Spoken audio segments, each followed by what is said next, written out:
up, everybody, and welcome back to episode number 34 of the HMA Fantasy Wrestling Podcast. I am your host, Jacob Hughley, and I am joined today by three wise men in the wrestling community. Let's go through the list. To my left, we have Mr. Tony Rotundo. How you doing, Tony? I'm doing well, thank you. All right. I see the Stanford jacket on. Rest in peace. Nah, let's not. We're not on the ground yet. But we'll talk about it. Yeah, we'll get into that for sure. But right below him, Mr. Jack Mueller. How you doing today, Jack? Doing great. Sore. Training hard. Got to get back into the training hard, I guess. They're probably already training, but maybe a little bit harder now. Yeah, I kind of figured it would happen last week, so past week has been pretty tough on the body, really sore. Yeah. Well, you told us last episode that you don't step on the scale until you feel all 6 abs. So are we on the scale yet? Or are you still fat? Yeah. No, I was 138 yesterday, so. Very cool. We're back into shape. Awesome. And to his right, I don't know if this is how everybody sees it or not, but at least in my mind, Earl Smith from the Open Mat. How you doing today, Earl? Doing great. Ready to talk some wrestling, and excited about this news we're going to talk about with Jack and everything else. For sure, I'm jacked. I mean, I'm so excited for this match. I'm so excited. This is really the one I wanted to see, so I'm glad that it all worked out. But oh yeah, let's just jump into talking about that first. Start off with the happy news and progressively get depressed. But yeah, so it is officially announced by Flow that they added a match to the July 25th card. And that's going to be our man Jack Mueller versus RBY over at Penn State, Roman Bravo Young. Dude, I'm so excited. Yeah, dude. What do you got to say about fireworks. I mean, it's going to be a lot. I feel like every time RBY wrestles, I mean, it's a lot of action, a lot of movement, and I kind of like that. You know, it plays into my game pretty well. So I think it'll be fun. I know he's not super big either, so weight's not going to be an issue. I don't know. You know, I think that we've got similar, like, best wins. Like, he's beaten DeSanto, I've beaten DeSanto. You know, we've had similar matches, and he's got a very good folk style game. I wonder how it translates into freestyle. I know last summer it wasn't like an ideal season for him, so I think he didn't make the junior team. But I mean, he's brings the fireworks, he brings the action. So I'm really excited to wrestle him. I think it'll be fun.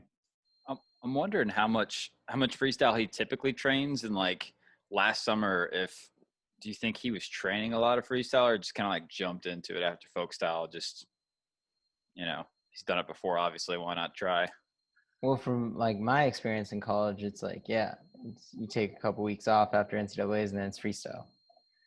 And then after the trials and stuff, then it's back to folk style. At least that's for me. So I'd assume he's doing something similar.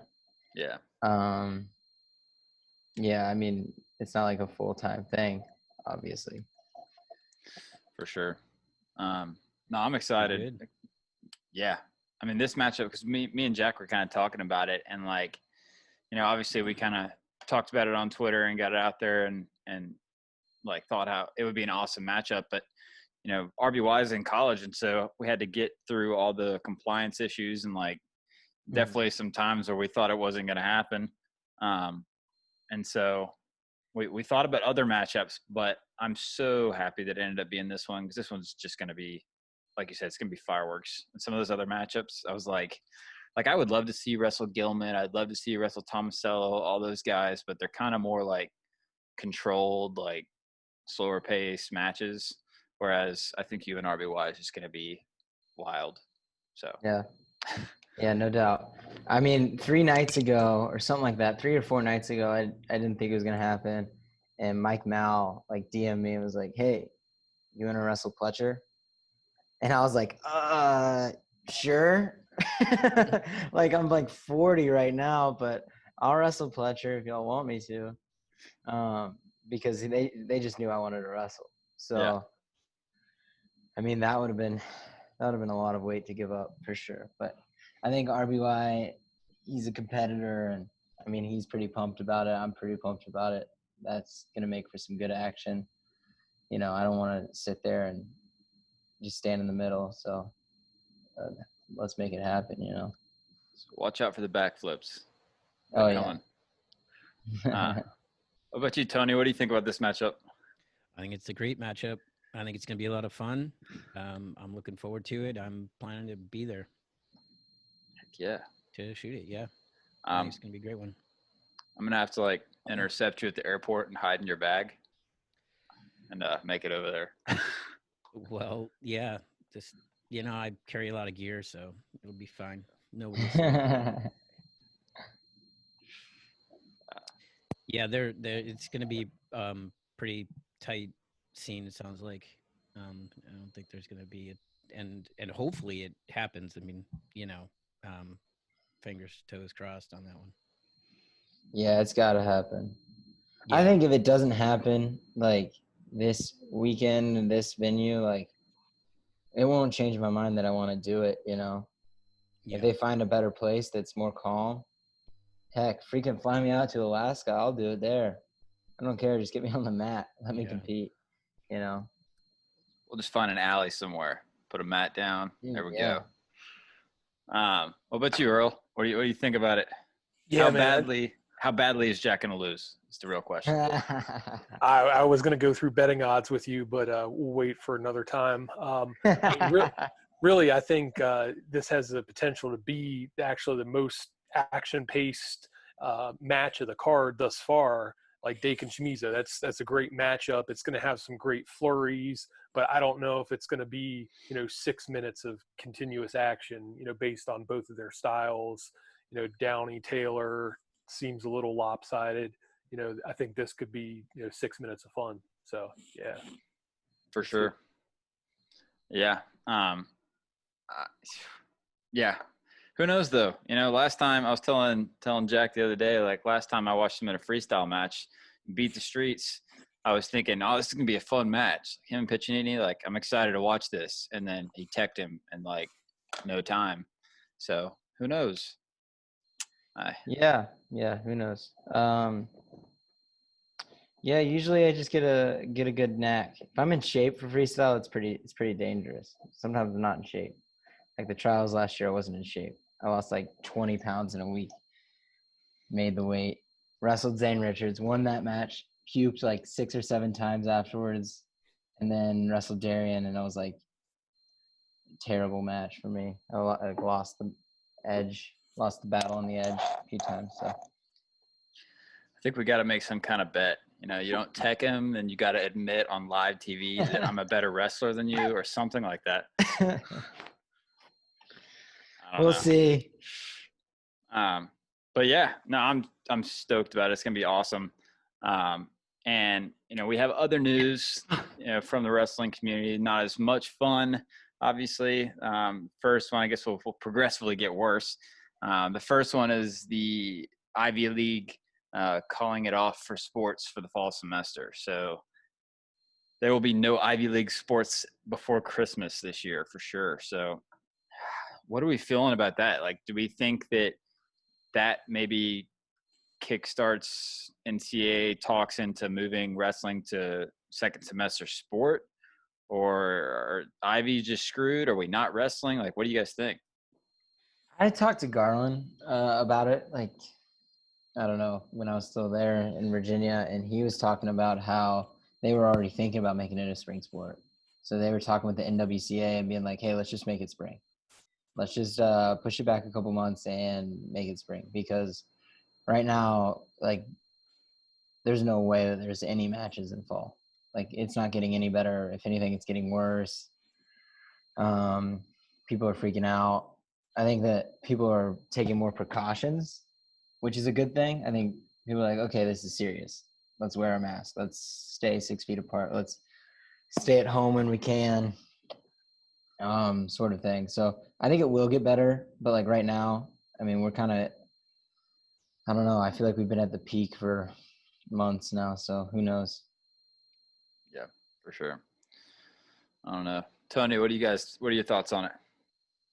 What I heard was January 1st would be the air quote start. So that I see wrestling being pushed in the best case scenario with this. You know, they're allowed to practice from what I read. So, you know, if it's a competition after January 1st, I think that could actually work. I'm in favor of moving it to a spring sport, and this could be the catalyst for that. It's certainly going to give us a feel for it. Now, you know, it's a shortened season, obviously, or truncated season, because, you know, we're going to miss the tournaments, like we'll miss CKLV and that sort of thing, and the duels that happened before January 1st. But I think that from my, you know, view of it, and I'm kind of with Jack, starting January 1st, the fact that we do go over 2 semesters, that's kind of a best case scenario. You know? Yeah, for sure. What about you, Earl? Yeah, I mean, this whole moving to the spring semester, this is something that people have kind of talked about for a while, and it's probably in the best interest of our athletes to do that. If this is the push that gets us there, you know, as far as there are no other negative repercussions, then, you know, I'm good with it. If some of the other bigger conferences start doing this because of football, then, you know, there could be some negative stuff down the line. But if this is just how it is right here, that's all, you know, I think it could end up being a net positive. Yeah. I'm terrified if there's no football. There's no football, like there's no funding for sports at all, because basketball can't pick up that slack. Most basketball teams are in the red. Like if they're in the green, it's barely in the green, or they're like a UVA who's really good at basketball, but we're still not making anywhere near as much money in basketball as we are in football. No, football is dangerous for the sport of wrestling. We've got to push for football. But like when I was competing, 5 months in this, like one season for 5 months was a long time, plus 2 months of preseason. We were starting in September, the like second week of school, and then we were ending in March. It's a long time. It's hard on the body. It's hard on the mind. Cutting weight during winter or fall finals is pretty tough. Missing weeks of school to go out to Las Vegas or NCAA. It's pretty brutal. It's like last year we went to Vegas. We missed Wednesday, Thursday, Friday. And then the next week we started finals on Tuesday. So it was like we were gone Wednesday through Sunday. Monday we studied. Tuesday finals started. Needless to say, I did terrible on those finals, but, you know, like move it so we're only dealing with 1 semester of work, so athletes can front load their classes, because it's difficult when you can't manage like your tough classes into a good semester. I don't know, just the thought. Yeah, for sure. And like, you know, obviously you guys are talking about, you know, college, and you have a lot of experience in that college system and how all that works. I'm for moving it to a second sport in high school, or a second semester sport in high school as well. This will be my 6th year coaching high school wrestling, and it would just be so much easier on everybody, man. Like, you know, for the majority of the time, wrestlers are generally good students, right? So you generally don't have to worry about their grades, but you definitely have kids every year that you're kind of like halfway through the season, right? Really getting into crunch time, getting into shape, and making sure that we're, you know, doing everything right. And then they're on vacation for like 2 or 3 weeks. And so they go home and get fat or whatever.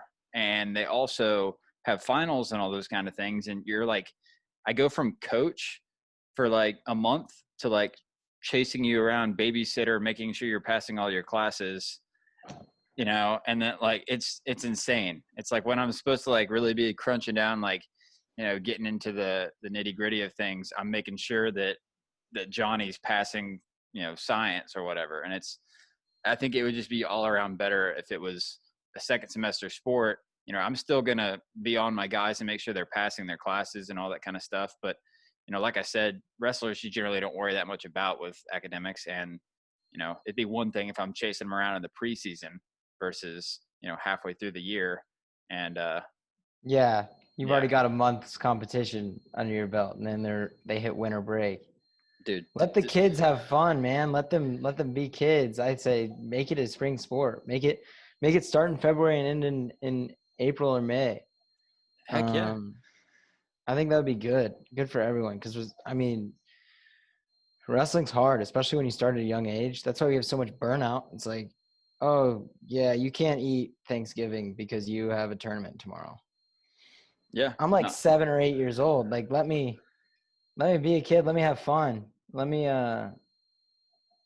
it's just a thought. I mean, I started wrestling when I was 3, so I haven't really had a Thanksgiving ever. The only time I can remember having a Thanksgiving was when I was redshirting, and then I got my red shirt pulled 2 weeks after Thanksgiving, and I was really regretting it. So is there the story of why you wrestled 133? No, I went 25. You went 25 that year. I was weighing like 152, and I was like, I'll wrestle if y'all need me. And Louis couldn't make weight, and so I was like, I'll go 25. Like, I want to. I was gonna do it next year, anyways. Like, if you need me, I'll make the weight. So I lost like 27 pounds, made it, and then never looked back. I don't think I've ever been that heavy again. Jack Mueller, the ultimate team man. No, I'm not trying to weird brag it. I'm just saying that's how big I was because I wanted to have a Thanksgiving for once in my life. Oh, you're good. You're good, man. No, it's fine. It's fine. All right. Sounded like he had 2 or 3 Thanksgivings. Yeah, dude. I still have a picture of the plate. I'll have to send it to y'all after. I'll put it on Twitter. Like maybe after the match. I don't want to give RBY the mental edge. Oh, he's eating that. All right. No, the only other thing we got to talk about before we jump into our actual match is Stanford. Oh man, I'm gonna. Tony, you want to start us off? You're wearing the gear up there. Yeah. So Stanford yesterday announced that they're going to drop 11 sports programs. Now they carry some of the highest number of sports programs outside of Harvard, who carries I think 40 sports. They carry something like 36 or 37. Now, some of those sports are almost kind of club sports now because they don't have, like 6 of them don't actually have NCAA affiliation, right? So, you know, it's a bummer for them, but they're going to have a harder road to try to come back. If any of the sports can come back, I think the ones that aren't officially NCAA sports, they're going to struggle. Now, wrestling, obviously NCAA sport, has a strong tradition at Stanford. I spent a lot of time yesterday trying to look up when they actually started their wrestling program. I've seen photos of, you know, it looks like the early turn of the century. So let's call it maybe 1920 kind of thing. So it's been there a long time. It is a shock that they dropped wrestling. You know, for me, I want to get T-shirts made that are just like ellipsis, you know, and wrestling, because it just sucks to read that list. It sucks to read any list of sports that are getting dropped, but to read this list and have to go and be like, oh, you know, sweet God, don't include wrestling. And then, you know, it's like men and women sailing and this stuff. And then of course it's and wrestling. And your heart just sinks, right? Because you know, it's a great school. It produces incredibly talented student athletes. They're on the rise. You know, they just, you know, Jason Borelli and staff are just fully invested. It's just a tragic loss. And then, of course, everybody's bringing up the endowments, and I think there are actually 2. There's a university endowment of $27 billion. And then there's an athletics endowment. I'm not sure the numbers on the athletics endowment. Now, people need to understand that if you have a $27 billion endowment, yes, you have a lot of money in your coffers, but you can't just allocate that any way you want. There are rules in terms of how these endowments work, and they're actually a collection of smaller donations. So like, let's say my wife and I donate $200,000, we might dictate where we want that to go. We want that to go to athletics, or we want it to go to the chemistry department or whatever. And so it's not quite as simple. And granted, it's, so their athletics, they're trying to save 25 million a year. So if you have 27 billion and you're trying to save 25 million, you probably could find that money. You know what I mean? So I think that's going to be their case, at least for wrestling, is just like, don't just throw us in with some of these other sports that aren't affiliated with the NCAA. Like, just, we're a $1 million sport. Like, you can find that in your 27 billion. But it's not, as just so people realize, like, it's not like they have a savings account of $27 billion and then they can just withdraw from that however they want. It doesn't work that way, unfortunately.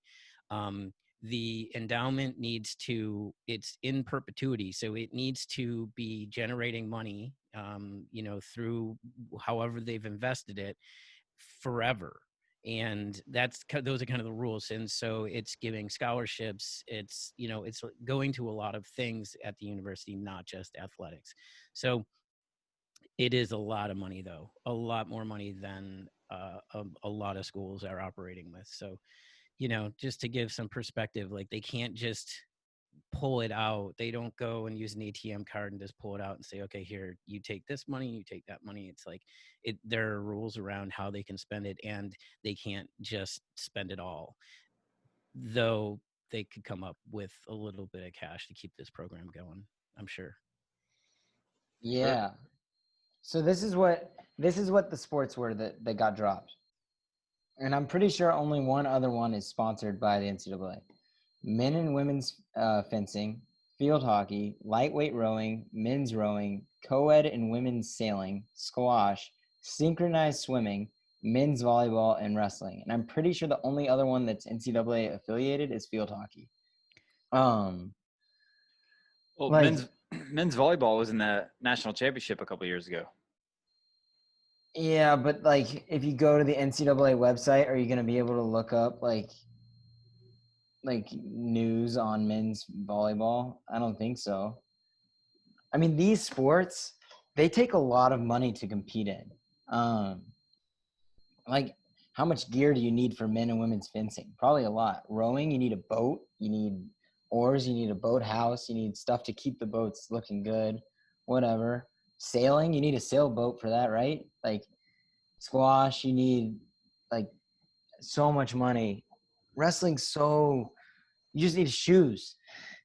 You just need wrestling shoes and a singlet. Like, it's so ridiculous. It's so ridiculous that they threw in wrestling with that. Like, you're not going to get any, like, comparatively, you're not going to get any money compared to what you're going to get when you cut sailing. Like, oh, we can get rid of all this equipment. Yeah, we can make some money off that. Oh, we don't need to buy any more of this. Like, yeah, we're going to make a lot of money. Like, it's just so ridiculous that they threw it in there. It's almost like they just wanted to. Yeah, I mean, there were more reasons in terms of participation, youth participation. I mean, they did their homework, as you can imagine, at Stanford. Mm-hmm. Yeah.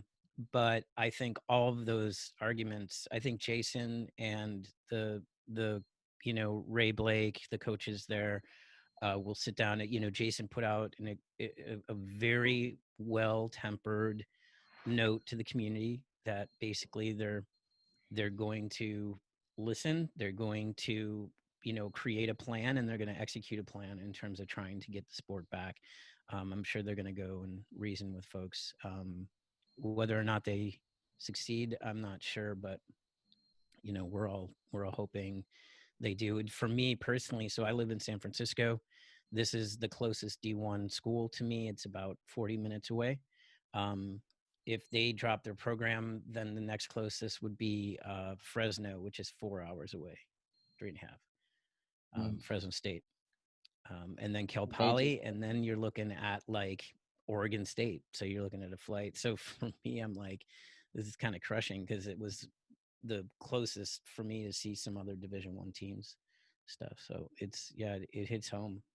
Yeah, and then they have 3 ranked guys, 2 that are unreal, Real Woods and Shane Griffith. Both have promising careers ahead of them. Seth, I wish Seth was on because he's real high on Real Woods, and he's like trained with him, and he likes him a lot. And he's been saying like, hey, this guy is going to be a sleeper. This guy's going to be really freaking good.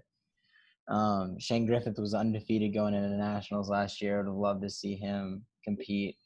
Jaden Abbas is coming up. Yeah, I forgot. Like Queer Vandermeer, very tough, top 15 guy. I mean, they were good.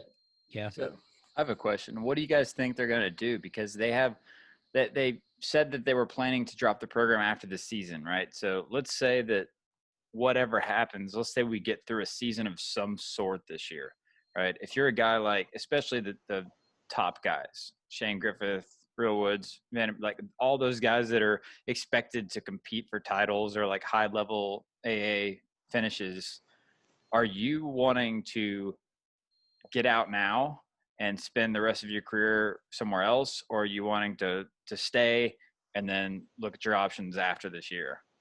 I would guess they would want to stay and see what happens and explore your options. And this isn't some low-level functioning academic institution. These guys are at Stanford for a reason. So if I'm sure ideally they're going to want to get a Stanford degree, as well as doing what they're going to do wrestling wise. So I would guess they kind of wait it out and see what happens, but who knows? Imagine the look if, let's say, the NCAAs happen, and let's say 1 or 2 of them win the NCAAs. I mean, imagine if 2 of them won. Imagine if Stanford, this is the thing. This is going to come down to coaching. This is, because it's coaching for life, right? And so imagine if they broke the top 5. I'm not sure if they could do that. But like, what would be really great is even top 10. Yeah. I mean, it would be, yeah. So let's say they broke top 10. That's one way that it would go a long way. And I'm sure, and, it would make the institution look terrible, right? To be dropping a sport where you have national champions in it. So hopefully that Jason and team can keep everybody calm and focused through the season as they prepare kind of their defense of this. I can see it both ways, and I guess I'm kind of playing devil's advocate a little bit, but like you guys are saying, and that probably would be more of my mentality of like, these are the guys I picked. Like, I'm going to stick with them. I'm going to train my butt off. I'm going to try to win a national title and change everybody's views on this. And maybe we're still around and they keep the program. They decided to change their decision. I can also see the other side though, like especially if you're a guy like Real Woods or Shane Griffith, where you're only 1 year in. Like, okay, well, if I'm going to have to leave, then picking, finding the place that you're going to have to go to, right? Because let's say that nothing changes and they get rid of it. Like, they're going to leave. They're going to go somewhere else. So find that place where you're going to go. And then, I mean, I can also see just go start, because I'm going to be there, basically my whole career if I leave now. I mean, I can see both ways. I don't know. I guess it just depends. Depends on the person. Yeah. But yeah. So do you guys want to talk any more about that? Maybe where you think, oh, we forgot to talk about one thing. Let's get back off this depressing topic. Jack was gonna drop a guess on something, so I'll let him go. All right. So I don't know. I'm nervous that I'm gonna jinx it. I won't jinx it. I'll give y'all a hint. He's got a really, really nice lefty headlock, and he hits it against Iowa guys. Hold up. What are we talking about for the people that are listening? Who is going to wrestle Luke Pletcher July 25th in Austin, Texas? Okay. He's a guy who has a nice lefty headlock against Iowa guys. And he hasn't been in wrestling in a while. Hasn't been wrestling in a while. You got to give me just a little bit more. This one would really hurt you, Jacob, I think. I'm sure it would. It's pre-Jacob, because Jacob was a fan in what, 2010? Yeah, just before your time. So you're trying to bring back a guy from just like right before. Oh, 7, 8, 9. I know who you're talking about. I know. Look at your shirt, Jacob. Okay. I would love to see that. I'd love to see. So if you're watching, perks of watching, Wolfpack. Perks of watching. I wore this shirt for Jack just so I could show him that I have ACC shirts, but he still hasn't sent me a Virginia shirt. So, dude, what size are you? I'll try and get one. Large. Gotcha. Very large man. Just kidding. I'm not. I'm 5'8" on a good day. But yeah, let's go ahead and get in this thing, man. What are we, like 30 minutes in? Name, or you're not gonna? That's what you're. That's the hint, Tony. If you don't got it, you don't got it. You took it. I'm sure you've taken a lot of pictures of him. Oh yeah, I'm sure I have. But I'll put it out there. Come on, I'll say it. NC State, 2009 NCAA champ, 149. Oh yeah! Wow. the Slayer of Iowa. Wow. Yeah, somebody alluded to that, and I'm like, really? He commented on their Instagram. That must have been it. Yeah. Mm. Wow. Yeah. I don't know, man. Like I could also see a certain Penn State guy that might have met him in the finals. I can also see that going down since they already have the inside track with the Penn State and compliance and everything right now. I think that'd be my other guess is maybe Nick Lee. Nick Lee, Joey McKenna. Those would be like Joey McKenna would be really fun. I was thinking since Flo tends to like Etchemendy, they would maybe try to. Yeah, would be fun. Get that guy a competition. Everyone wants to see him wrestle against some good competition. Mm-hmm. For sure. Can you imagine if they had Etchemendy wrestle and he comes out and just puts the smackdown on Pletcher? That'd be wild. Imagine what people would be like. My head would explode. Like I already think the dude's awesome. Yeah, he's got a lot of hype. Yeah. Do you think it'll live up to it? I don't know. It's a lot of hype. Like it'd be disappointing if he didn't win at least 2 NCAA titles. For sure. Right. And if he doesn't come out and give Yanni a heck of a match right away. Like that sort of thing. Like I don't know. That's a lot of hype to live up to. Yeah. Well, we're gonna lose Jack in not too long because certain ex-Virginia Cavaliers have to go and train in order to wrestle matches here in the next couple of weeks. Yes, sir. So with the interest of time, let's go ahead and get into our duel that we're supposed to do today. And we'll just take a real quick look back what happened last episode. If you weren't tuned in with us, you can always go check it out. That's episode number 33 of the HMA Fantasy Wrestling Podcast on all platforms, podcasting platforms, including Apple. But the last semifinal, the number 4 seed took out the number 1 seed and just an absolute beatdown. 2018 won over 2005, 22-9. Just kicked the crap out of him. There might have been some collusion on the part of one Seth Gross because he's in that team, or on that team. But the other semifinal, we're about to get into 2013, which is the 2 seed versus the 14 seed 2004. Literally the 3rd lowest seeded team in the semifinals. And we're about to get into that matchup. They're going to give him a heck of a match too. Oh, yeah. It's Yep. crazy. They look good. Yep. I was watching the finals yesterday. Watched a few of them.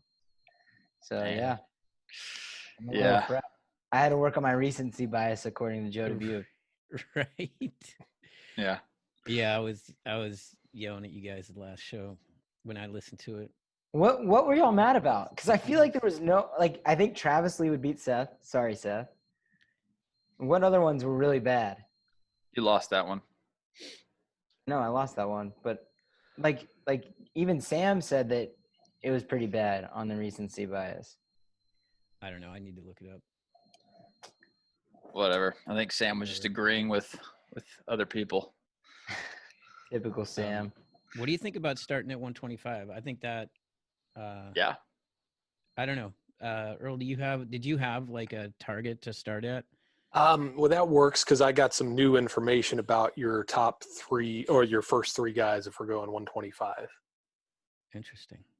That sounds good to me. I think 65 through 97 is probably just crazy matchups. So that's a good one to start at.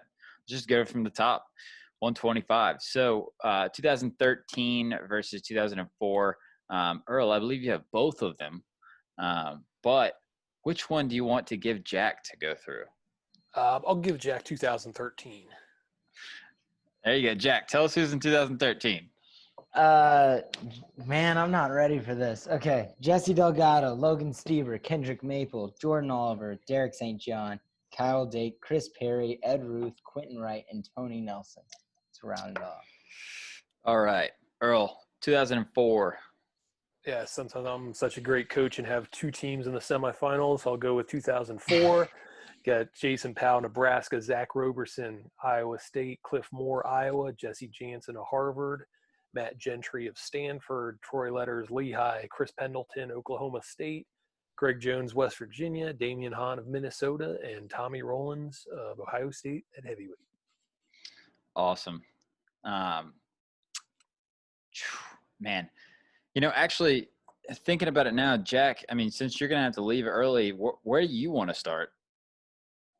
I don't want to have to, leave you with the matches you least want to talk about. Let's start with 25. I'm fine with that. Let's start with my expertise. All right. But I need to figure out what year these guys are. You're good. I'm sure Earl can help you out since he's such a great coach and is so good at this. He probably knows all of it.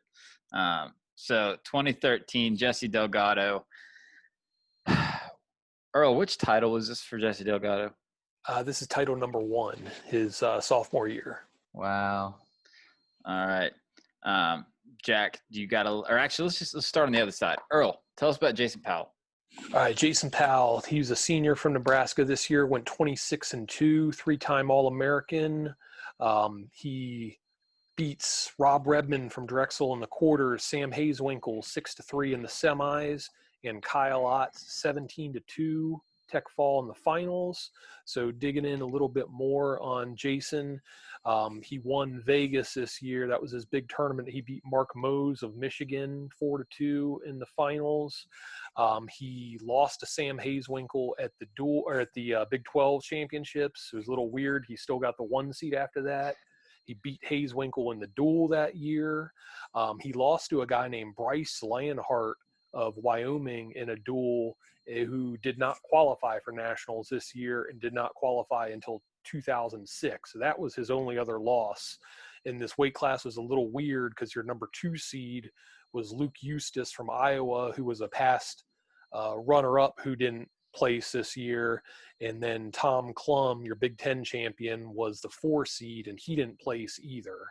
Oh, wow. So that's a little bit more on Jason Powell. All right, Jack, are you ready? Let's put that UVA education to use.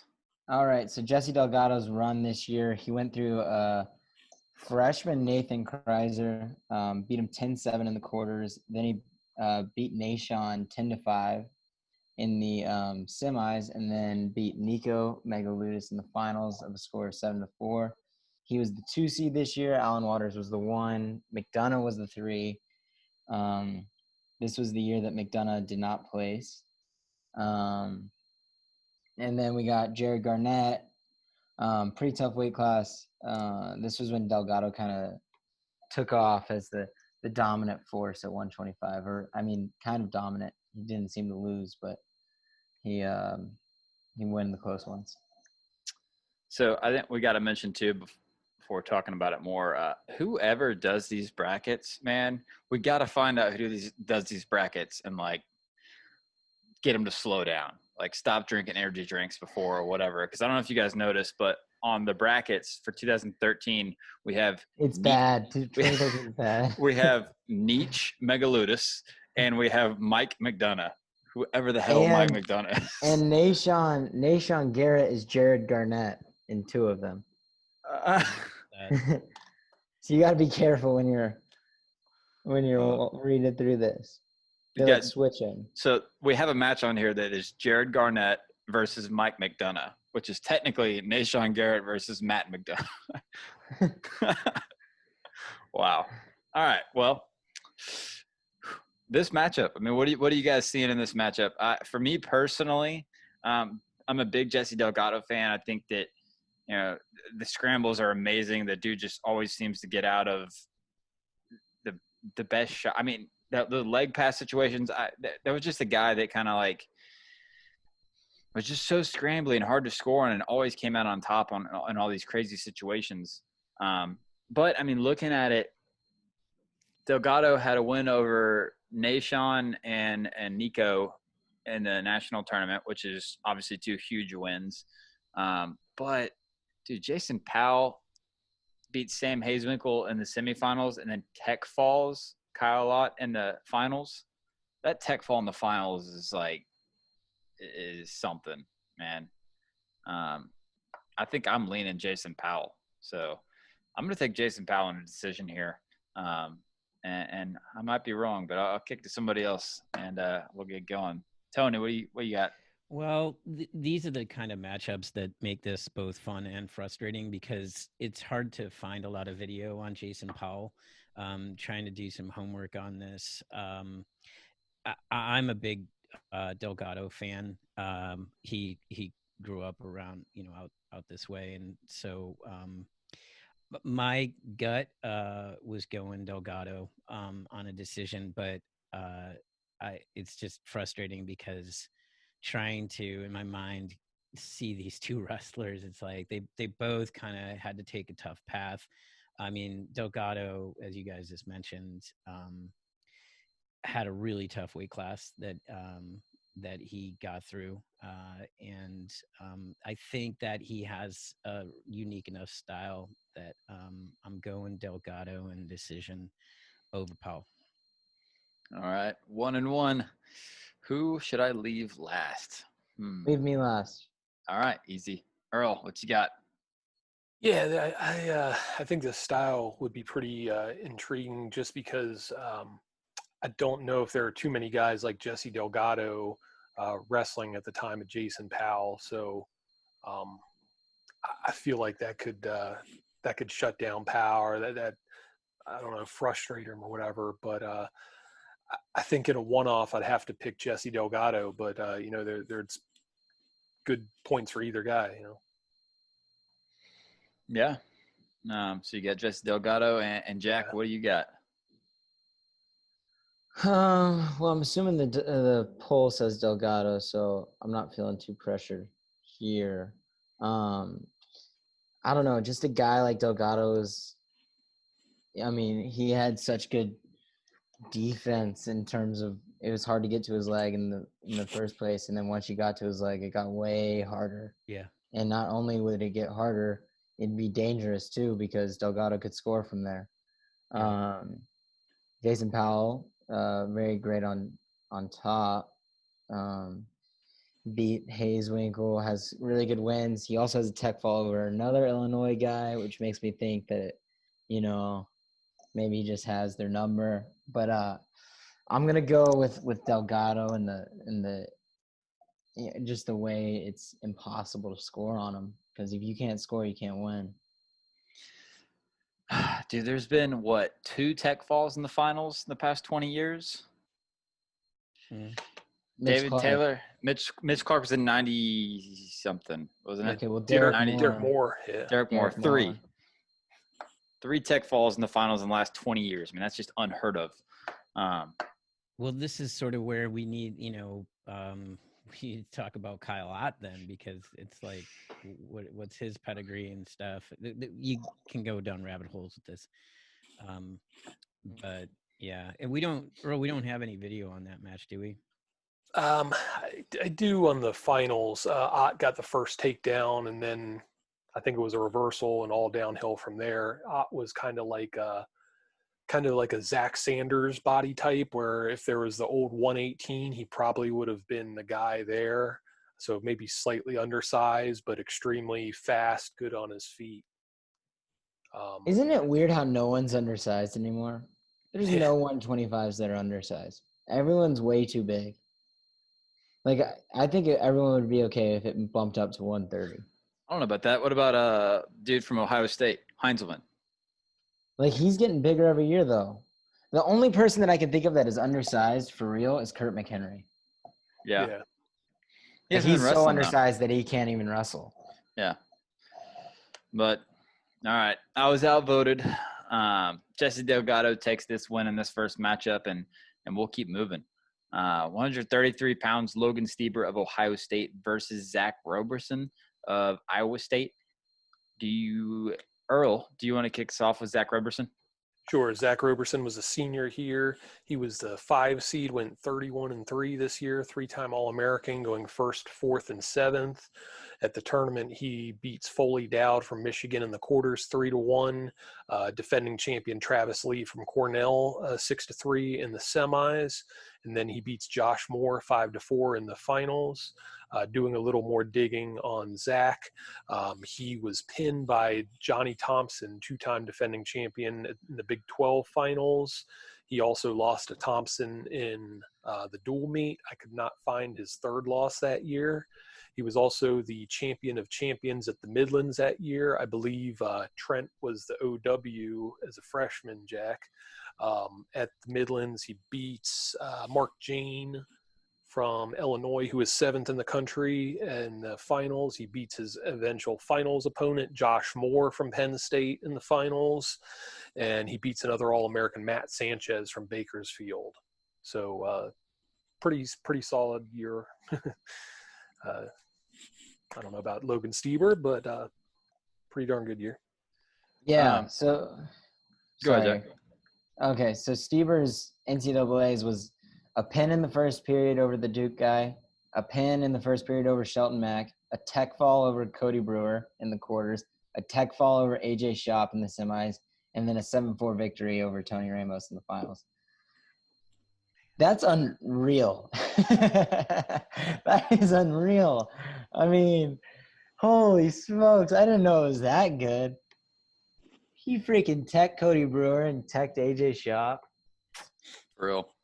I mean, my vote's Stieber. I know is this year that Roberson beat Travis Lee in the semis? Yeah.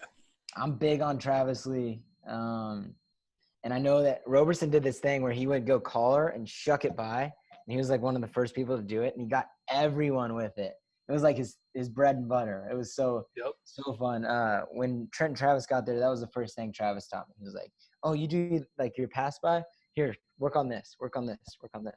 And sure enough, it would open up stuff to the other side. And I would go Roberson, shuck to high C on the other side because I'm a lefty and it would work. But he had this weird style. But Stieber, I've just heard things that he was just so unheard of strong. Wasn't like a 33 pounder, felt like a 74 pounder sort of thing. And it clearly showed because he was so good on top, so good on his feet. Everywhere. I think they're going to game plan this match. He's not going to fall into that left side shock too much. He takes those low, what look like kind of crappy singles and then makes money off of them. He's always done that, so I think he's kind of stays out of Roberson's, left side shock. And then once he gets on top, he was just dominant on everybody. Plus, what does Stieber do when you collar tie him? He shucks. He does his own pass by. Yeah. And he's dominant with it. Yep. I'm going Stieber by major, just the top game and then the feet game, and especially just what he did in this NCAA tournament. Roberson's had a few losses in that year, and he put together a very good tournament, but he hasn't wrestled anyone like this Stieber for sure. Yeah. Yeah, I agree. It's got to be Stieber. I mean, that run, Tech fall over a national champ in the quarterfinals, Tech fall over Shop. And then, Ramos, obviously that was the match where we even talked with Tony when he was on the show, where he locked up that cradle, and it was kind of controversial where he maybe should have got some back points. But I liked his response, and even saying, like, he didn't complain about it or anything. He was just like, yeah, man, I could have held him there. I could have done more. Could have held him there longer. I could have done this. And I really admire somebody that just, that puts it on themselves. It doesn't say, oh, yeah, it was an awful call. I should have got it. No doubt. For sure. The one listening to that show, the one thing you talked about Ramos's stare down, right? And the thing that struck me was that they'd had zero intimidation factor on Stieber. If you go back and watch or look at even the photos, he almost is smirking. He's chewing his mouth guard like he does, but Ramos is sitting there in that stare down position that he took, right, and trying to intimidate Stieber, and Stieber's just got this smile on his face, like, I'm gonna beat you, and you're not intimidating me. It's pretty funny to watch and see, like, Stieber was not intimidated by Ramos in that stare down. Yeah, I loved the picture of them from the Big 12 or Big 10 finals that year, where Ramos is being restrained, it looks like he's going to punch him in the face, and Logan just has his hand out, really nonchalant, like kind of unfazed, like Tony said. Yep. Yeah, for sure. But Jack and I both got Logan. I think I'm okay with the major. And again, it's nothing against Roberson. It's just the level of Stieber. Tony, what you got? I got Stieber. I'm not going to go major. I think bonus points in the finals of the NCAAs are hard to come by. So I'm just going to go regular decision, Stieber. All right. Earl? I'm definitely going Stieber, but I'll go with bonus points. Wow. I know it is rare, but I'll go with him. He's a special guy. All right. You as well are a special guy, Earl. Well, thank you. Don't put yourself down. I got to get off. Do you want my votes or not? Yeah, here. Would you rather say them, or you want to text it to us and we'll say them as we go? I'll say them. All right. And then I can put it in the chat after. Here, I'll put a little mark next to all of them. Okay, I'm going to go Maple, Janssen, Gentry, Dake. Why are you laughing? Because I know you thought that I was gonna go. Actually, yeah, Pendleton, Greg Jones, Quentin Wright, and Tony Nelson. All right. Well, unfortunately, Jack has to leave us and just drop his picks on us like that crap. I'll explain my Tony Nelson pick real quick. I was gonna go Tommy Rollins, and Mitch McKee's up here, and he's real big on Tony Nelson. He told me a bunch of stuff about him, so I think I'm gonna go Tony Nelson. Yeah. All right, man. Well, thanks for joining us, and go train your butt off and get ready for this match, man. Yes, sir. Sounds good. Man. All right. See you guys. For it. See you, bud. See you, man. See you. All right. Well, Jack jumped off, and I have actually been talking to our man Sam Herring in the background. Sam's about to jump on and replace him. So we're still going to have 4 people. But if any votes get crazy on us, we'll have to text somebody else. But we'll see. Or actually, we have the Twitter vote. We're good. But let's keep going, man. We got so far we've got Jessie Delgado and Logan Stieber picking up wins. And so it should be 7-0. And if we keep moving on, the next weight class is 141 pounds, where we are going to see Kendrick Maple of Oklahoma versus Cliff Moore of Iowa. So we'll go ahead and let Earl start with Cliff Moore, and I guess I'll pick up slack on 2013. So Earl, start us off. Cliff Moore. All right, Cliff Moore was your 5 seed this year, went 31-2, a 3-time All-American, going first 6-6. He beats Jason Mester in the quarterfinals 6-4. He beats Scott Moore in the semis 14-2. Moore was a top seed. And then in the finals, he beats Matt Murray 5-2. Murray was the 7th seed. A little bit more about Moore. Like that, Jacob? More about Moore? More. I want more. His 2 losses, first was to Nate Gallick in the dual meet. Gallick ended up being the 2 seed, finishing 5th. And then he lost in the Midlands semis to Jason Mester from Central Michigan, 3-2, who ended up being the 4th seed and finishing 4th at Nationals. And he won his Big Ten title by beating a guy named Doug Withstandley from Purdue, who ended up going 0-2 at Nationals and was unseeded. All right. Well, on the other side, for Kendrick Maple, he wrestled for Oklahoma, and in 2013, I believe this was his junior season. I'm having to double check that real quick, but junior season, Kendrick Maple wins the national title. He actually came from the number 2 seed. The number 1 seed in this tournament was Hunter Stieber. Hunter Stieber makes it all the way to the semifinals before getting edged out by Mitchell Port on the other side. And Kendrick Maple makes the finals and takes out Port 4-3 in a really close match. Earl will have to help me out a little bit on this one. But I mean, I remember this season being pretty dominant for Kendrick Maple. I'm seeing now he's 31-0, first in the Big 12, and he had, 4 tech falls, 7 pins. So pretty stout year there, and wins the national title. But he was a 3-time All-American, and he's now coaching over at Missouri. So what do we got for this matchup? What are you guys seeing here? Tony, what do you think about these two? I love what Tony said. I want you to repeat what you said on Twitter about these guys. What did I say? Remind me. I say compared to 2 different cars.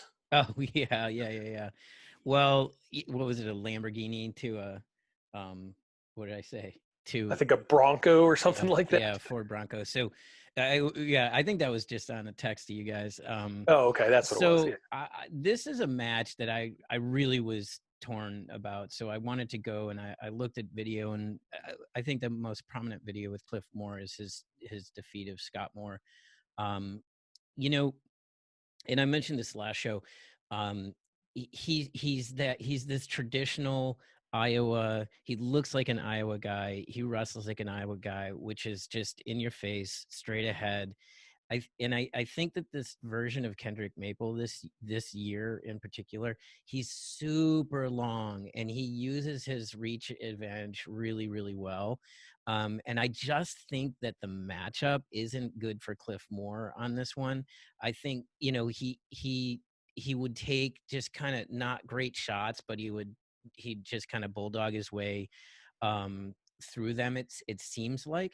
And I think that Maple, this version of Maple, he was so on this tournament, and pretty much the whole year. He uses his length really, really well, and I don't think it's a high scoring match. In fact, you can't compare Mitch Port to Cliff Moore really, but I think it's like a 4-3. Maybe 5-3 type of scoring match in Kendrick Maple's favor. I just don't think it's a great matchup for Cliff Moore. Yeah. Earl, what do you got? It's funny how you mentioned Mitch Port, because he was coached by Moore at Edinburgh, and now they're on the same staff at West Virginia. Oh man. So That's I guess great. I don't know how that works out, but yeah, I agree with what Tony said, and I think for a lot of us, the prevailing wisdom as we've been doing this is the guy with more offense. Generally is the guy we're picking, and I think Maple probably has more ways to score. Definitely better offensive on his feet, so I could see him getting 2 takedowns here and maybe a 5-3 match, something like that. So going with Maple. Yeah, I 100% agree. I love my Iowa guys, but just watching tape on both guys, it's got to be Kendrick Maple for me as well. Like you said, I think he's just a little too much on the feet and gets it done when he needs to get it done. So I got Kendrick Maple with a decision as well, and so did Jack. So we are going to go 4-0 for Kendrick Maple, and we're all with a decision. So it's going to bump our score up to 10-0 for the 2013 team. And we might have one of our seeds hold for the finals, possibly 10, not 13. But the next matchup, 149 pounds, Jordan Oliver versus Jessie Janssen. Earl, do you want to kick us off with Jessie Janssen? All right, Jessie Janssen was a senior also this year. He was the top seed, went 38-1, 3-time All-American, finishing first, third, 3-time EIWA champion. He beats a guy named David Dees in the quarters, 10-5. Ryan Chirella in the semis, 11-4. And then Zach Esposito, 9-3 in the finals. And I was just digging around trying to find that one loss for Janssen, and it actually came in Vegas up at 157, and he got majored by Alex Tirapelli. So I couldn't find enough information to figure out whether he was going 57, then drops down, or if he was at that tournament as a one-off. I don't know what the deal was, but that's where his one loss came from. So it wasn't anybody at that weight. Yeah. And then on the other end, we've got Jordan Oliver. I believe this is senior Jordan Oliver. Am I correct, Earl? Yep. Senior Jordan Oliver. This year he was the number 1 seed. Actually, he takes out David Habit in the first round. So that's a kind of big first round matchup between 2-timer and an NCAA finalist. But from there on, takes out Derrick Valenti, Jake Soufflon, Steve Santos, and then Jason Chamberlain in the finals, 3-2.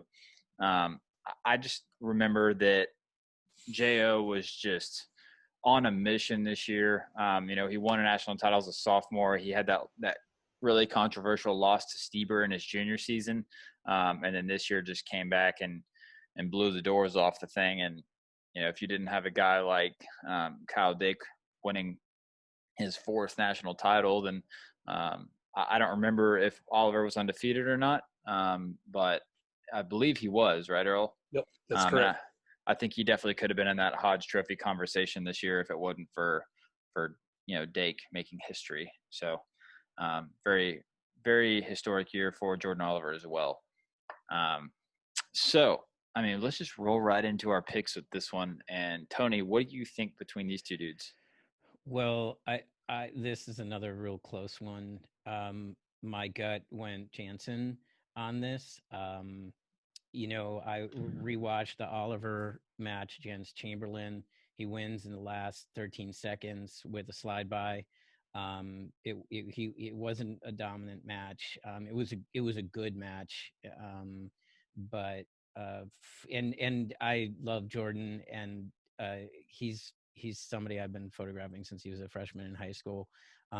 He finds a way to win. He really does. But I think in this one, this version of Jessie Janssen, I've got Janssen on a squeaker, man, probably overtime kind of thing. Yeah. Man, guys are wild. It's J.O. all day, man. Gotta go J.O. Second national title, just absolutely running through folks this year. Like you said, he did kind of, win at the last minute in the finals, but, Jason Chamberlain is absolutely no pushover. And so, he did end up getting it done. And, again, this is another situation where there's not. I've seen not millions. I've seen hundreds of Jason Oliver or Jordan Oliver matches, but Jesse Janssen for me is definitely on a lower end of the matches I was able to watch. So maybe it's a little recency bias, but I'm sticking with Jo, especially in what I feel like was probably his most dominant year in college. Earl, what you got? Yeah, I mean, initially, I think my first instinct was to say Jo, but looking at it more, Janssen was the outstanding wrestler of this NCAA tournament. He beats a guy in Zach Esposito, who goes on the following year to win a title. He was probably not as diverse as Oliver on his feet in his attacks, but he was still, very good. And they're just as good on the mat, I'd say. Maybe even Janssen has the edge. So I'm going to go with Jesse Janssen. Jesus, how is Jack still getting me and he's not even on the show? He's still thorn in my side right now. Well, I guess I lose and Jo loses. That's some crap right there. But yeah, Jesse Janssen with the win against my better judgment. And 2004 picks up their first win of the duel. So it is going to be 10-3, and we're getting back into a match here. They're actually putting points up on the board, and we'll see how many more they get through these last 6 matches. So heading on to 157 pounds, we're going to have Derrick St. John versus Matt Gentry. I'll give Earl a break going first, and I'll go Derrick St. John first. Derrick St. John was a 4-time All-American. At this point in his career, this is junior season, he won the national title over Jason Welch, 3-2 in the finals. He was a 2-time finalist. His sophomore season, he made the finals, wrestling one Kyle Dake, and it was a very close match. I can't remember the score. I want to say it was like a 7-4, 6-4, 5-3. So it was like a 2 to 3 point match.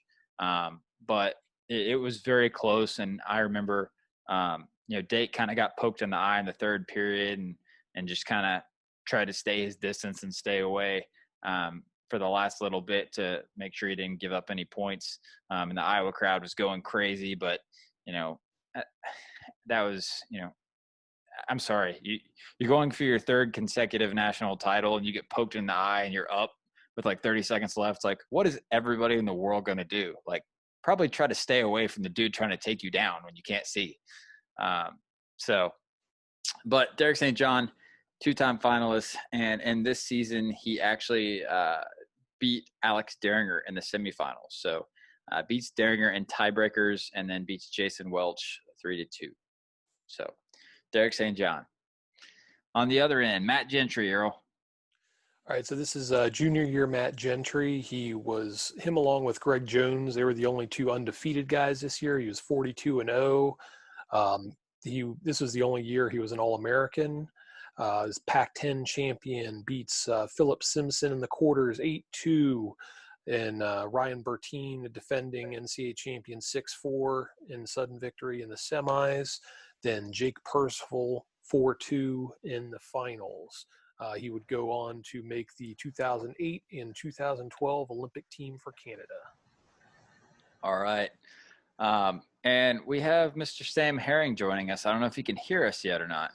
I can hear you guys. Good morning. Awesome. Sam, the man, thanks for joining us, man. Jack had to jump off. We definitely needed somebody on here to help me out and bring some youth to this panel. Yeah, I'm gonna struggle a little bit with the 2014. Y'all know that, but I'll hang on with my best. 2004, you mean? Yeah, did I say 14? You did. I just 2014. I just called you guys 2014. Got it.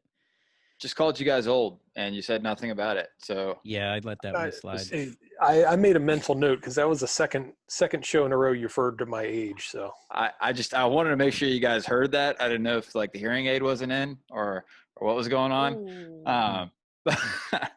But all right. So I don't know how much Sam heard jumping on, but we're at Derrick St. John versus Matt Gentry. Kind of ran through them a little bit. And yeah, I didn't really get to listen to much. I listened to Delgado Powell a little bit, but other than that, I didn't really get anything. You're good. We know you don't listen to our show. We know. You're steaming this morning, Jacob. I am.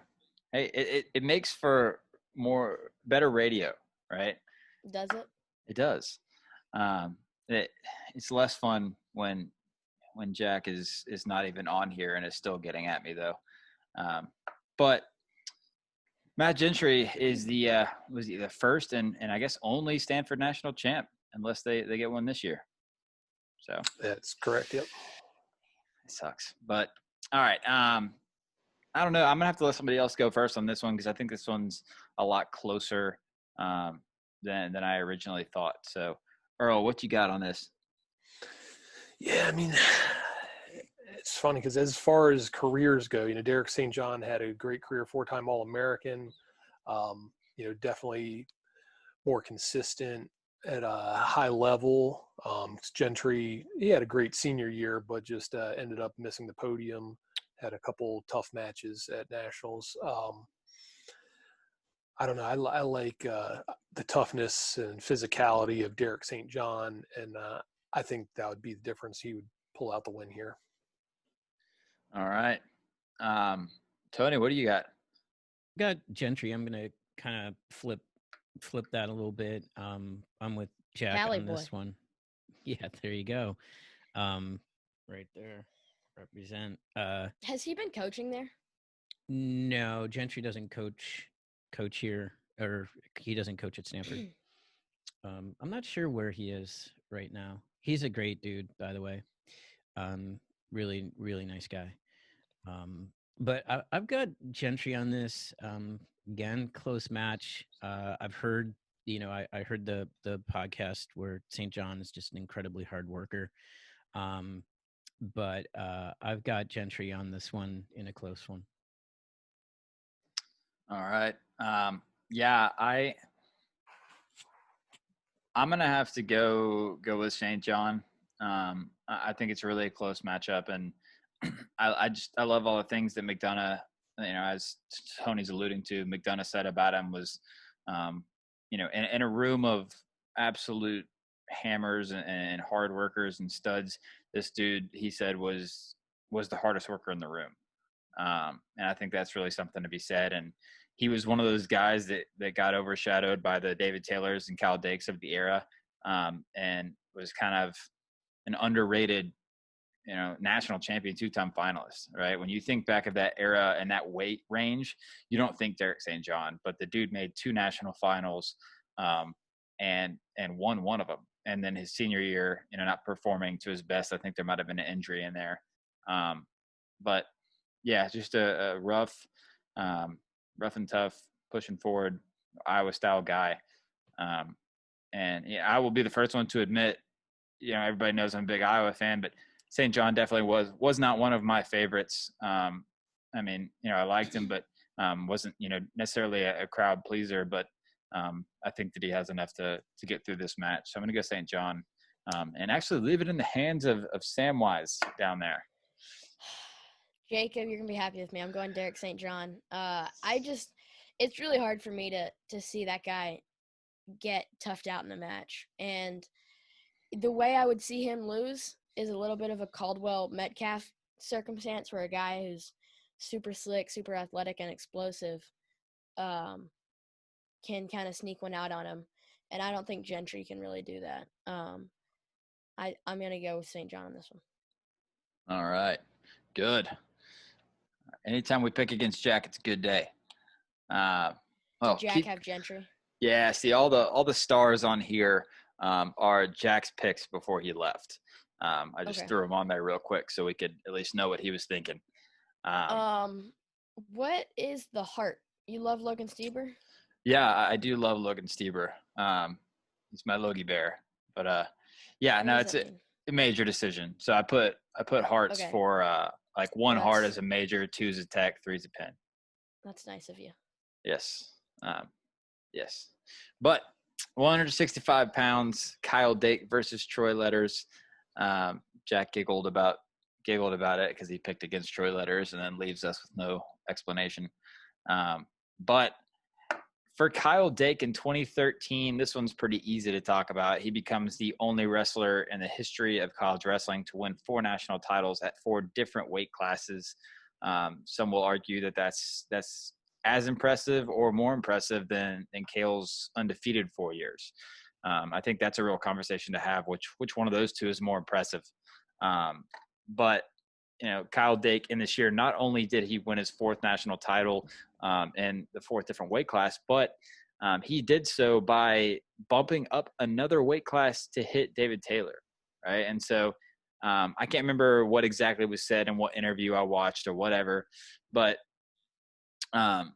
Dake, you would think at this point in Dake's career, he was bumping up just to solidify that 4 different weight classes, kind of cement himself and his legacy. But I think in one of the interviews that I saw, that it wasn't as much about the weight classes as it was about him wanting to wrestle David Taylor. He really wanted to bump up and test himself against, what was possibly seen as the best dude in college wrestling right then. He just won a Hodge Trophy. And so Dake bumps up, takes on David Taylor in the finals and beats him 5-4. I remember that was a really fun, crazy match. David Taylor actually went out to the lead first and got a takedown at the very beginning of the match.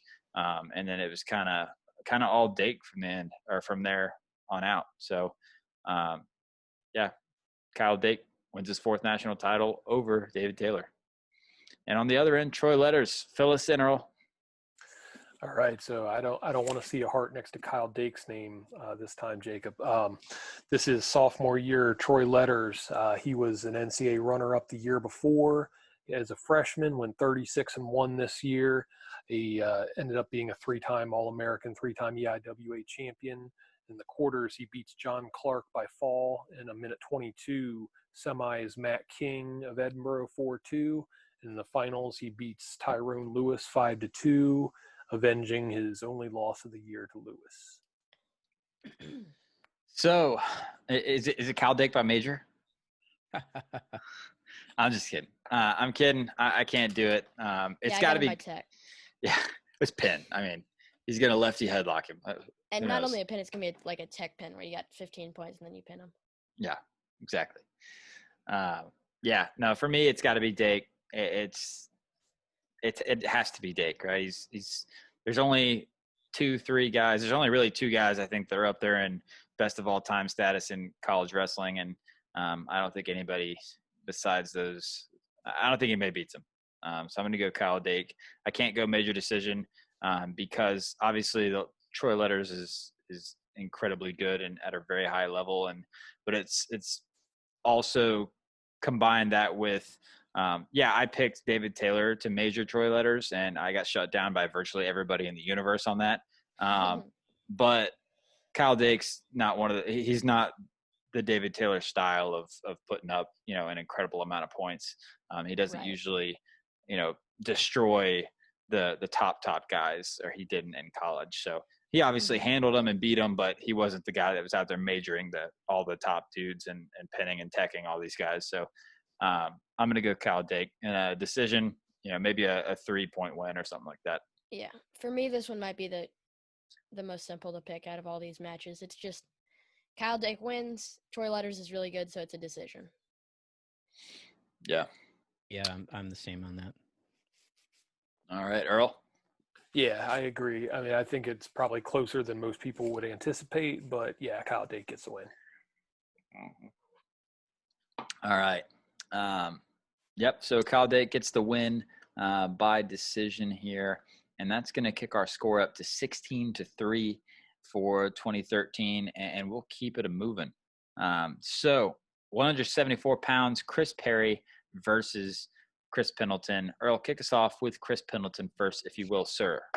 All right, this is junior year Chris Pendleton. He went 33-1. He was third the year before. He was the first seed at Nationals. He's another guy that lost in the conference final, but still was a top seed because he lost to freshman Ben Askren there. In the quarters at this tournament, he beats Pete Friedel 14-3. Ryan Lang from Purdue, he pins in the semis and then beats Askren 11-4 in the finals. All right. And on the other end, Chris Perry. This is Chris Perry's junior season.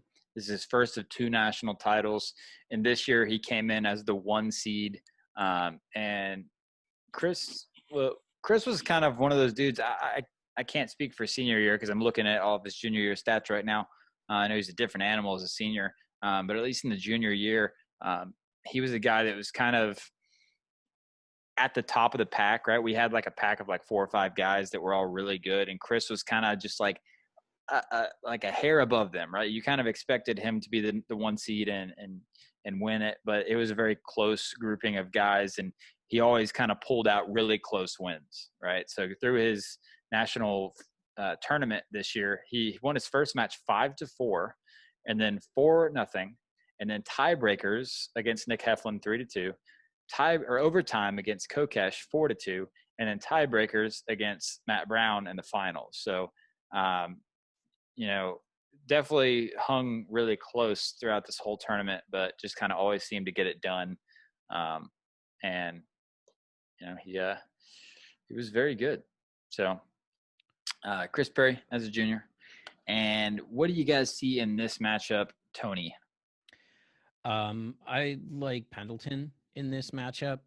I think he had more ways to score. It's an interesting matchup, right? Because it's coach versus athlete. But I think that Pendleton, has more ways to score. I think he could catch Perry. Perry had that kind of ride, that the around the head lock on top. They've changed the rules since then, probably because of him, where you can't lock that up as long. But I think Pendleton finds a way to win here. I think the close matches that Perry was wrestling just won't work for him against Pendleton. I've got Pendleton on this one. Yeah. Sam, what do you got here?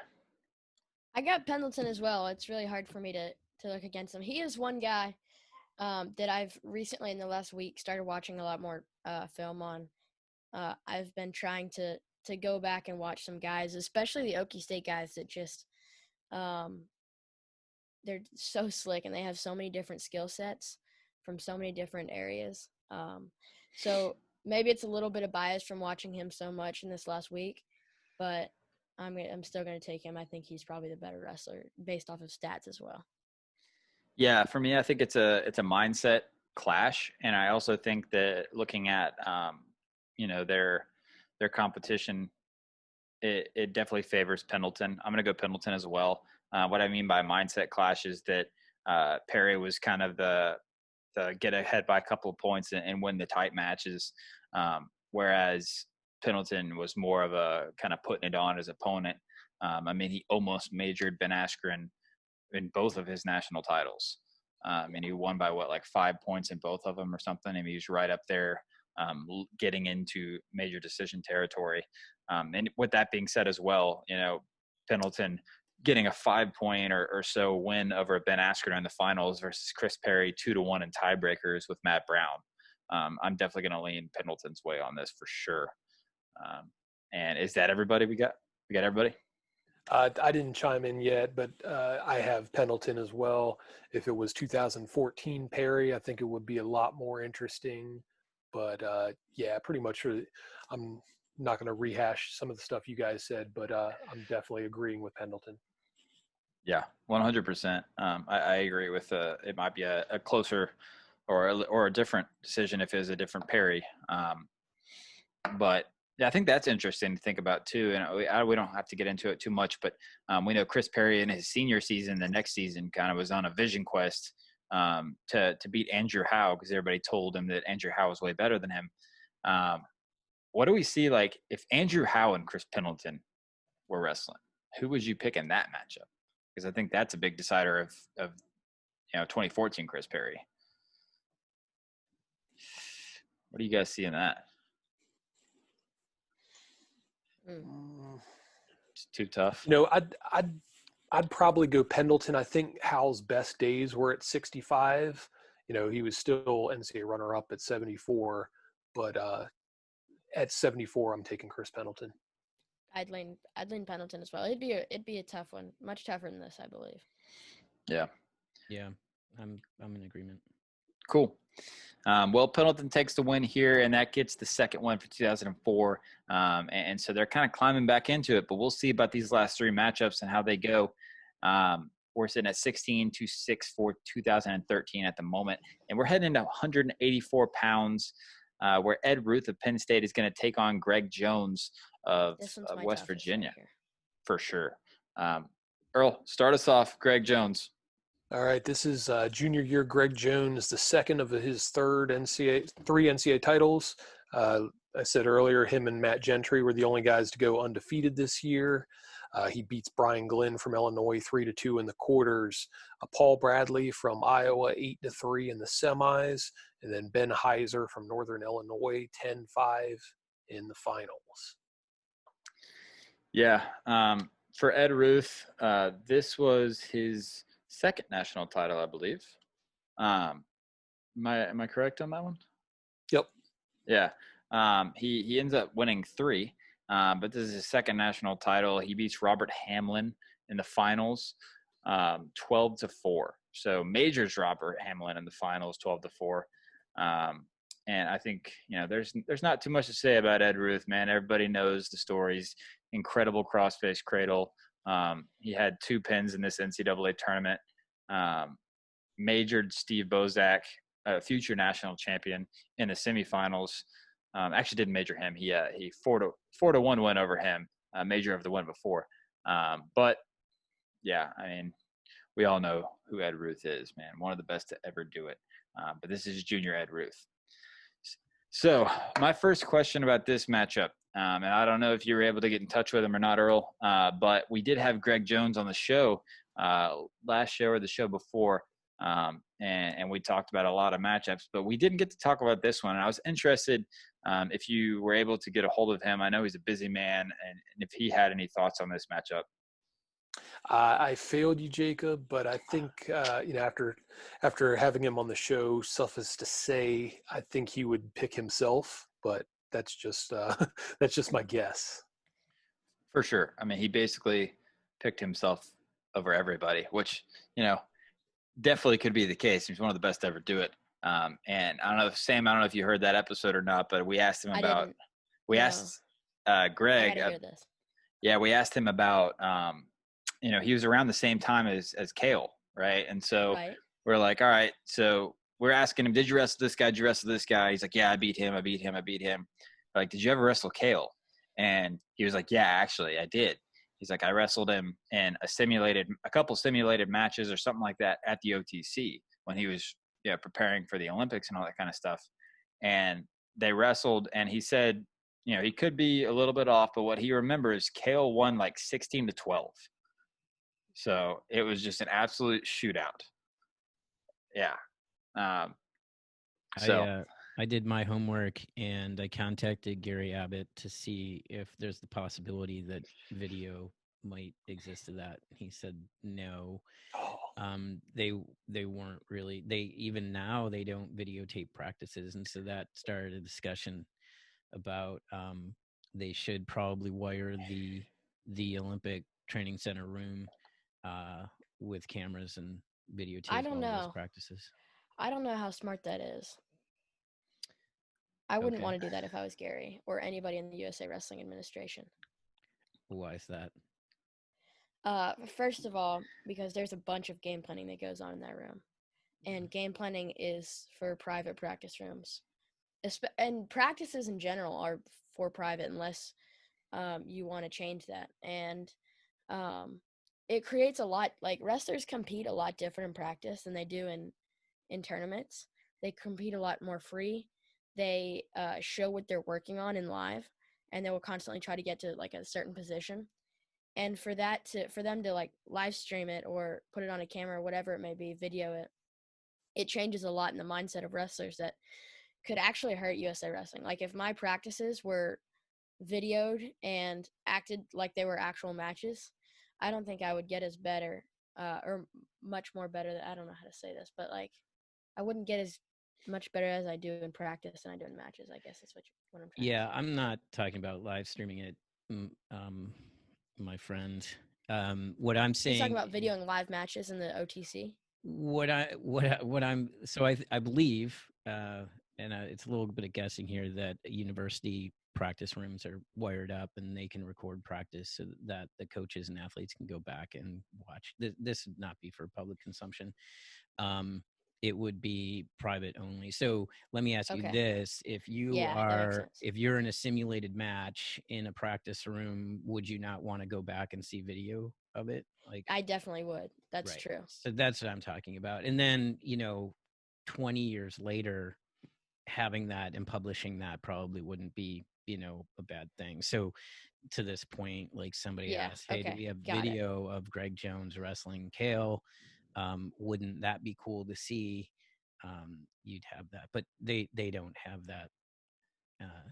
But I hear you.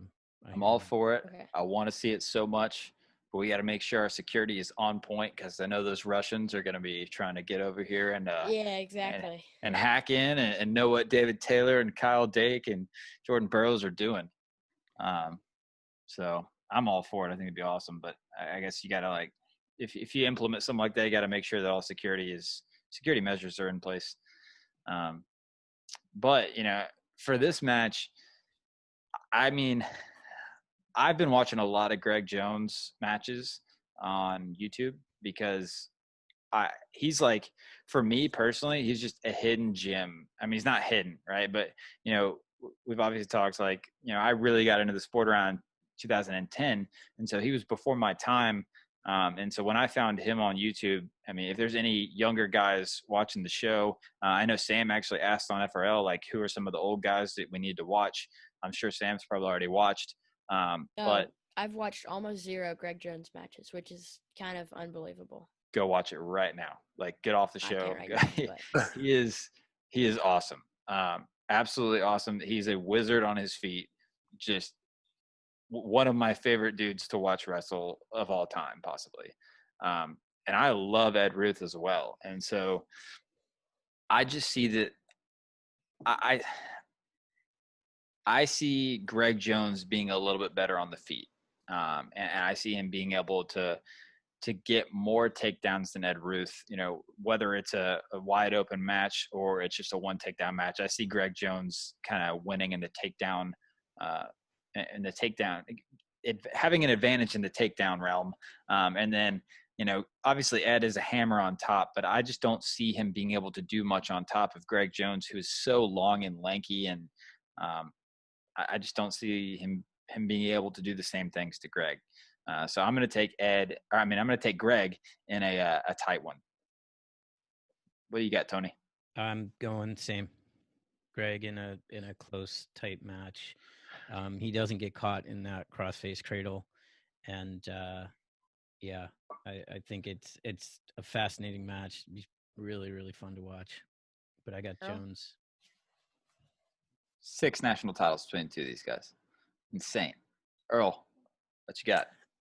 Yeah, I'm going with Greg Jones as well. I think he's just a hair better on his feet, and these guys would probably nullify each other on the mat. So Greg Jones, close match. Sam. You guys are gonna be mad at me. I'm taking Ed Ruth. I have too much knowledge of him, and like I know Greg Jones' stats pretty well, but it's hard for me to pick somebody who I haven't watched. And that's my bad that I haven't done my homework on him. But my pick stays the same, Ed Ruth. I just, especially with all these Penn State films coming out that Flo's putting out, man, he was incredible. He was so good when he was in college. And I think I'm missing out something on Greg Jones. I think I would probably pick him if research was done. So sorry about that. No, dude, don't apologize. You jumped in on the show on, when we were shorthanded on short time. I just texted you in the middle and was like, hey, you cool getting on. So no worries at all there. But yeah, like I said, you definitely need to go watch some videos on him. I think he's absolute hidden gem for people who haven't seen him that are maybe some of the younger crowd. And I really do think when you go watch a bunch of Greg Jones videos, you'll come back and say, yeah, maybe I'm leaning that way. You might not, but you'll at least see where we're coming from. Yeah, I think I have 2 on my YouTube channel. I should post some more. Okay. He's insane, dude. Insane. But 197 pounds. We're going to have Quentin Wright of Penn State versus Damian Hahn of Minnesota. Earl, kick us off with Damian Hahn. Damian Hahn was a senior this year. He was 33-1, the top seed, 4-time All-American, going 5-5, 1-1. He was a 3-time Big Ten champion. In the quarters, he beats a guy named Josh Burt 6-2. In the semis, future UFC star Ryan Bader, Arizona State 2-1. And in the finals, he beats Iowa's Ryan Fulsis. And then coming out, I'd like to see what was going on if media would be what it was back then, because Damian Hahn was your top recruit coming out of high school in 1999. Still arguably up there with like Kerry Colat as one of the best high schoolers ever. So that is Damian Hahn. All right. On the other end, Quentin Wright.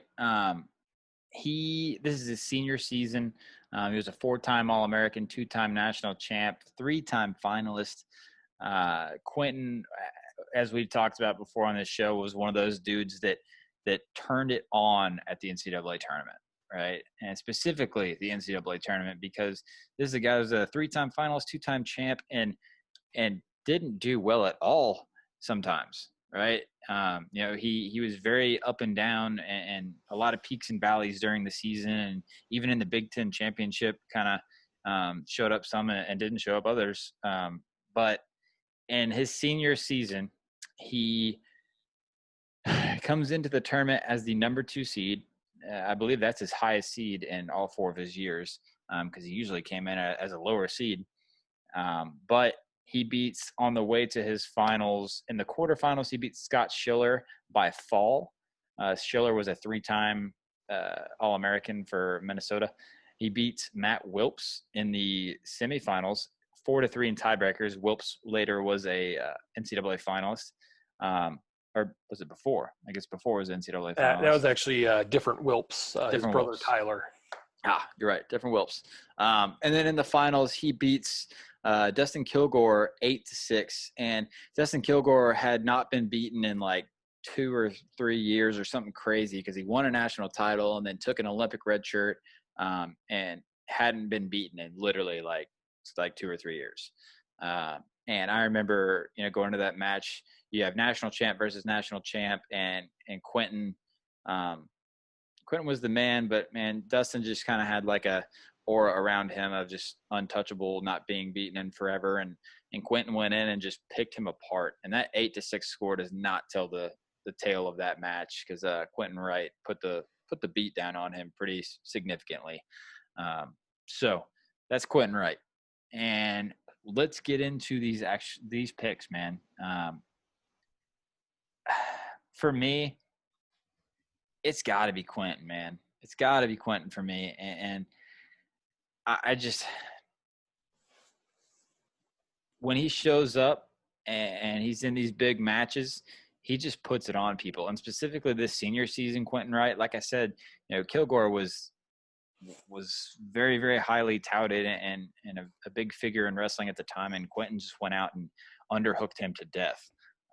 And I really love that style. He wrestles with that underhook high crotch. And so I'm going to go Quentin, and I'll kick it to Earl.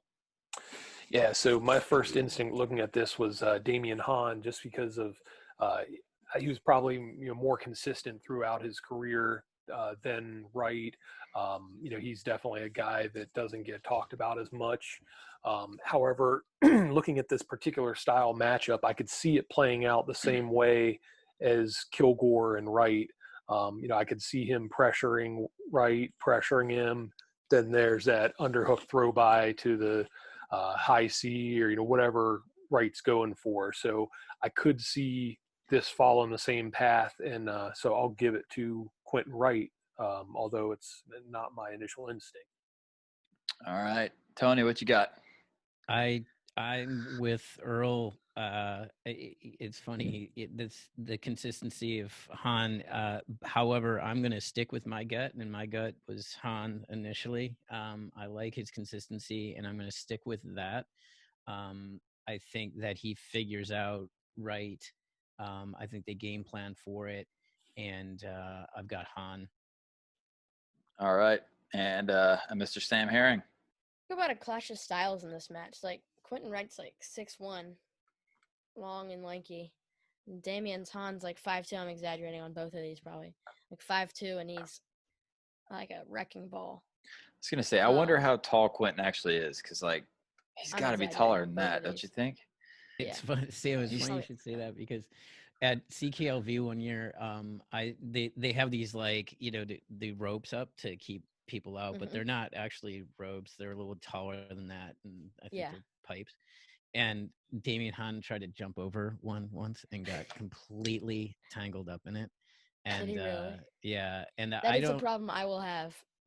For the rest of your life. I'm very short, and I will not try to jump over stuff like that. Yeah, and we had a laugh because I do not believe I have a photo of it, and I think I told him, I'm like, yeah, I didn't get that one, but it was pretty funny. It was total cartoon thing where he's straddling both, but it's not really working and stuff. It's pretty humorous. Anyways, that's hilarious. So who do you got? But anyway, I'm taking Quentin on this one. Yeah, it's hard to unsee what he does at the national tournament year after year. And I feel like what are exactly the rules of what version of themselves are we taking? Man, we're just talking, these guys in their career up to this point. We haven't. Yeah, so we haven't. The best up to this point. Yeah, so like. Okay, then definitely Quentin. Yeah, I mean. We're not talking about we haven't picked like a location. So I guess if you want to talk about it being an NCAA finals, you want to talk about it being a duel, if it's a back alley scrap. Can we just say best up to this point? Yeah. Okay. Yeah, that's fine. I always envisioned it as the NCAA finals. I don't know. I never envisioned it as a duel. That I will take too, because I feel like that's Quentin's best point. Yeah, I mean we didn't really put any parameters on that, so we can really think about it however we want. Just main point is these two dudes scrapping. So wherever we want to put it in our own head, I guess. But hey, Jacob, have I told you my common opponent story with Damian Han? No. Okay, so I graduated a year ahead of Damian Han in high school, and you have to think about that period of time where there is no Flow, Track, YouTube, to be able to see all these matches. So I was a 3-sport athlete, never wrestled in the off season. So I didn't go to Fargo or, match up against any of the big guys nationally, just read about them in, the magazines and stuff. So Damian Han was that guy, and, everybody knew he was a stud. So the year after I graduated, a guy I beat ended up winning a Virginia State title. And it just so happened that the Dream Team was coming to Virginia that year. So that guy was selected to be the representative at 189, and his opponent was Damian Han. So I saw this as, okay, well, we'll see how I could have done against one of these number one guys in the nation. And Damian Han, I think, teched him in the second period, and he's hitting high crotches and picking this dude up over his head, and it looked like me wrestling with my 7-year-old. So I was like, okay, well, that's probably what would have happened to me then. Yeah.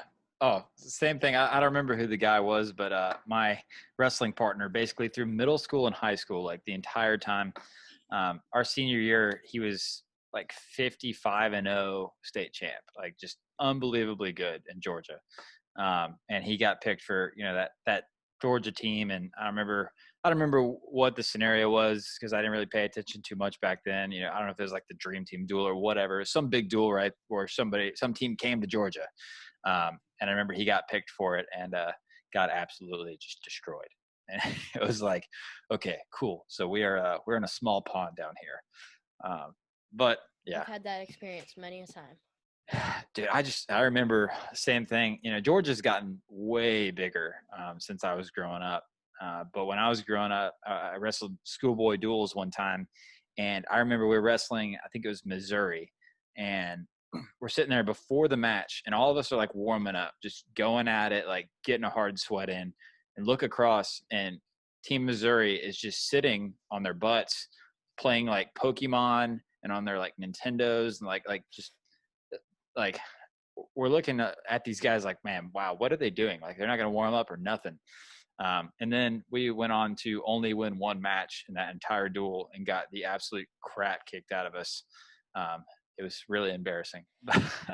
It's happened many times where Tennessee puts together like one of their best lineups or something. We have a really good year, and so we're really high on ourselves. And then I remember one year it happened at Virginia Beach duels, and we had Team Pennsylvania, and it was like PA Gold that they were in our pool, and it was a bloodbath. We didn't even win the exhibitions, man. It was bad. Yeah. Oh, that was yeah. like 5 years ago. There's something to be said for the first time you go to one of those national tournaments, realizing what level you're on. You're walking in, you're like, man, I'm good. I'm awesome. I just won so-and-so state tournament. And then you go in there and get like text in the first period. Like, yeah. Okay, never mind. Yep. I'm afraid I know that too well. All right. So 285 pounds. We have Tony Nelson of Minnesota versus Tommy Rollins of Ohio State. Jack already gave us his pick, and he picked Tony Nelson. Am I missing something? Because when I first looked at this match, I thought it was Tommy Rollins, maybe by bonus points.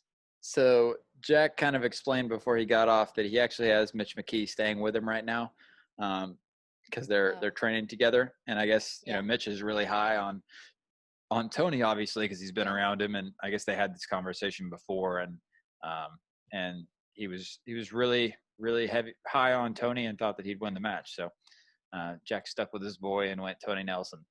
All right. Well, maybe you guys will pick Tommy so I can feel better about wanting to pick bonus for Tommy. Yeah, but all right, we'll start it off. So Tony Nelson, Earl, help me out. Junior Tony Nelson? I think it's sophomore Tony Nelson. Okay. No. Junior Tony Nelson. Yeah, you got that. All right. So junior Tony Nelson. In his tournament, he is the 2 seed. In the semifinals, he beats Alan Galagayev 5-4, and then in the finals, he beats Mike McMullen 6-2. And Tony Nelson wins his second national title. He goes on his senior year to make another national finals appearance, but would get upset by a young Nick Wistowski. So Tony Nelson, second national title, and pretty much dominated for a couple of years there in a row. So, Earl, what about Tommy Rollins? All right, Tommy Rollins, this is his senior year. He's a 4-time All-American, went 2-1, 6-1, 2-time Big Ten champion. He beats Bodie Ogunwale of Harvard 8-6 in the quarters. Semis, he beats Leonce Crump of Oklahoma 5-2. And in the finals, he beats Pat Cummings of Penn State 6-2. He leaves as Ohio State's all-time leader in takedowns and was their first 4-time All-American and second multi-time national champion at the time. Yeah. For me personally, I know that, Jack has Mitch McKee staying over there with him and is talking to him about this matchup, but it's Tommy Rollins all day for me. I don't really think that Tony would win this match. I think Tommy's just too athletic and the greatest heavyweights of all time in my book. Yeah, you're saying these two guys? Tommy is one of the greatest heavyweights of all time. Yeah. Yeah. I mean, I had a pretty good podcast. Yeah, for sure. I think back to, trying to get a similar matchup. And, Tony versus Gwiz his senior year, Gwizdowski was very athletic and quick and more of that new style of heavyweights that didn't really wrestle like the big old heavyweights rolling around, more athletic and able to, take leg attacks and all that kind of stuff. And that was Tommy. So I'm going to go with Tommy on this one. I'm not going to go major decision, but I think it's a 3 or 4 point win for Tommy. Earl, what you got? Yeah, I mean, Tommy, along with like Kerry McCoy and Stephen Neal, they were kind of open the door for these smaller but athletic heavyweights. And, he's just too good on his feet here. He's going to get a takedown or two on Tony Nelson. I don't think Nelson can hang as far as that goes. So, yeah, I'm taking Rollins. I'm not going to go major, but, definitely, I don't know, 5-2, 6-3 win type, something like that for Tommy. I'm gonna go out and say I think he gets barely a major, like a last second takedown to get the major. Yeah. And Tony, did you get your picking? I'm gonna go Rollins, but not on the major. Yeah. It would be a good one to see though, and we're gonna end this duel on a 19-12 victory for 2013. 2004 did really good on the back half, kind of stormed back a little bit to make it close, but at the end of the day, 2013 was just a little too much. And I definitely, before we started this tournament, saw 2013 as one of those teams that would probably make the final. Like that was probably my favorite team coming through. And so they did pretty well, man. And 2004 had a run though. It was the third lowest seed in the tournament. It ends up in the semifinals, Can you pull up the bracket? Yeah. So I'll pull it up real quick right here. Let me get rid of that. All right. So let me take all these Yeah, that looks funny on there. These markings off, but here's our bracket, and yeah, So 2018 is gonna take on 2013. Yep. 2018 versus 2013. I'm gonna have to see. Okay, I have a question for you guys. I got an answer. I didn't listen to the first podcast with 2013, 2011. Who did you pick, Burroughs or Dake?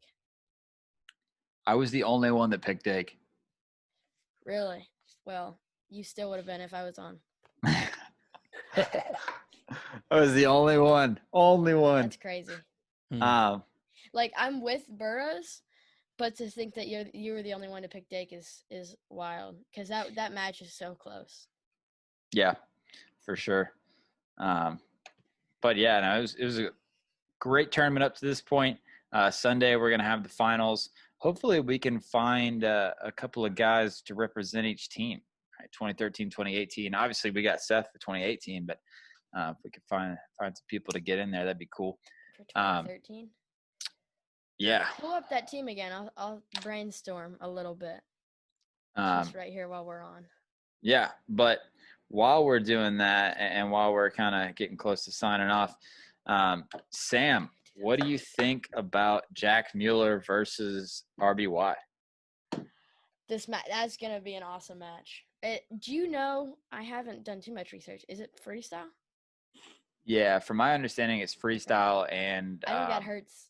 I think that hurts Jack in a little bit because I really think he would have. I think he would have hurt him on top. Really? I really do. I think Jack would have put the hurting on RBY if he could throw legs in. Did you see what Jack did to Nick Piccinini?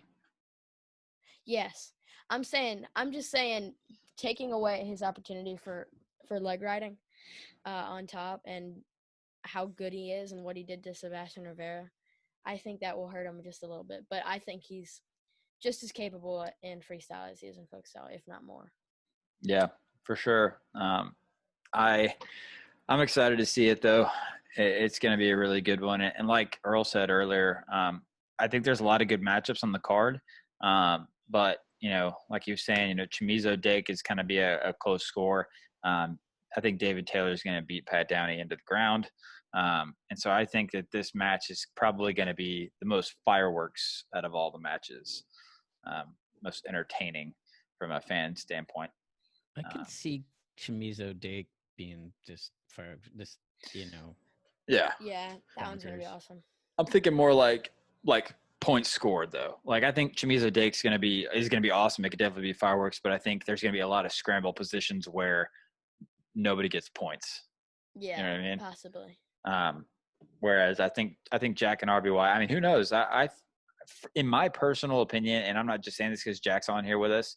I think it's gonna either be a high scoring, really fun match, or I think Jack's gonna handle him. We'll see. Yeah. You guys remember last time, the two last times that RBY competed in freestyle, he didn't do so hot. He lost to who was the North Carolina redshirt guy? Jamie Hernandez. Yeah, Jamie Hernandez. Yeah. He lost to Jamie Hernandez and then Hernandez lost a tag. At 61 last year, and then the year before that, he was in the U23 World Team Trials and got destroyed by Vito twice. Yeah. But did Jack and I feel like Jack and RBY wrestled in that tournament. U23s. I don't think they have. Jack hasn't. Probably at 57, wasn't he? Probably, and Jack hasn't mentioned it. He definitely would have. So I don't think they have. He wrestled somebody that I remember. I'll figure it out. But anyways, we've been on here for a long time, man. This is a great duel. We're looking forward to our finals matchup, 2018 versus 2013. That's going to go down this Sunday at 9 a.m. Eastern time, and we'll be live as always. So we'll can't wait to get into it, and we will see everybody next time. Thanks for joining me, guys.